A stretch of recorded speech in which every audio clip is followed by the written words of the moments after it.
Despite all the movies that keep popping up on Netflix, I truly believe that the best place to see movies is in the theaters. From the location, the smell, and even just being with other people, the theater experience is something that home has never been able to replicate, even when you get a bunch of friends together, and I will always prefer going to the movie theaters as opposed to watching something at home. But a lot of things dissuade people from going to see movies in theaters anymore. From cost to poor movies to see, to the final thing, formats.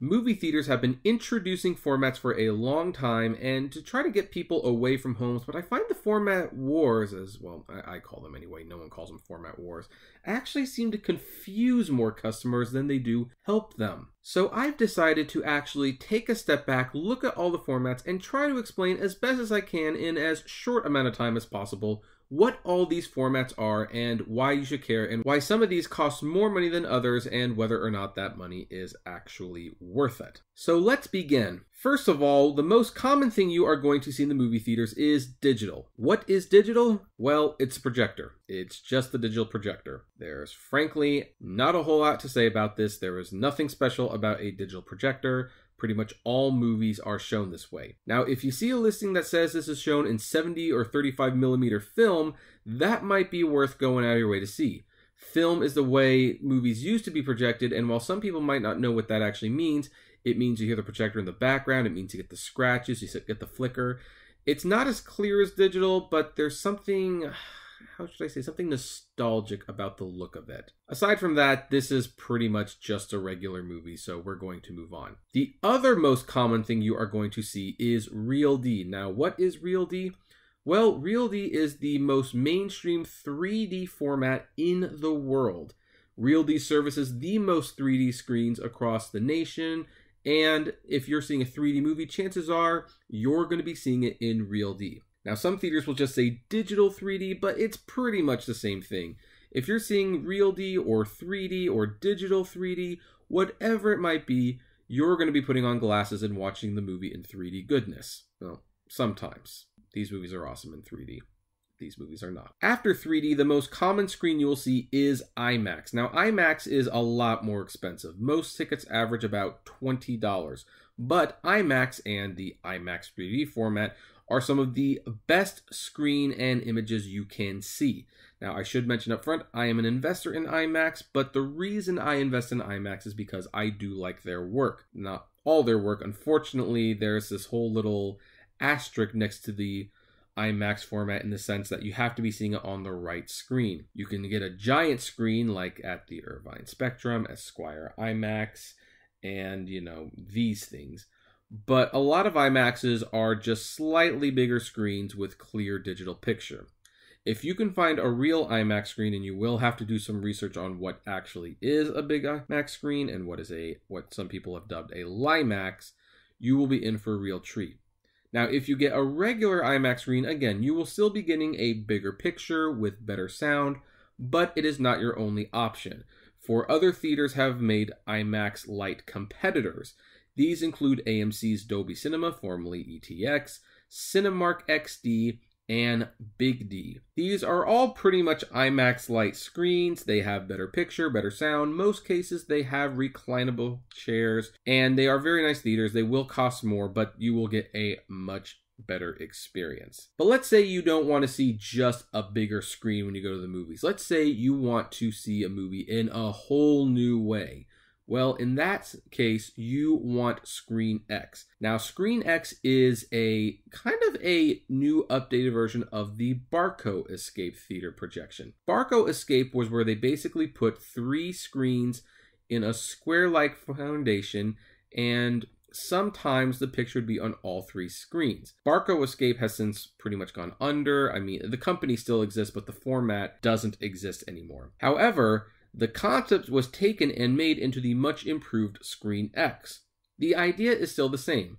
3 screens, sometimes the image surrounds you. The difference is that with Screen X, the side screens are actually built into the walls so that they blend in with the theater when they are not being used, and then they surround you when they are being used. Movies like Aquaman took a lot of advantage of this, as did The Meg, and more studios are making movies with them. Screen X is not exactly the most common thing you're going to find in the world, but That's what makes it a special premium screening. What you are going to find even less, and this one will really take the bite out of your wallet as the average ticket costs between $25 to $30, is a 4DX screen. And this is what I like to call the Disney on a budget experience.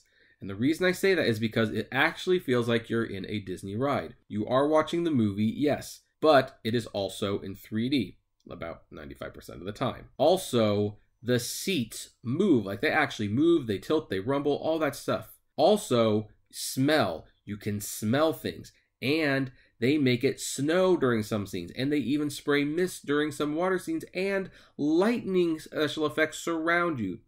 Basically, 4DX is like a theme park ride that you don't have to pay well, actually, you are paying theme park prices for. Again, these tickets average between $25 to $30, and every time I've done one of them, with the exception of the Nutcracker and the Four Realms, they've all been worth it. Especially with Mission Impossible Fallout and How to Train Your Dragon 3, these movies define why 4DX exists.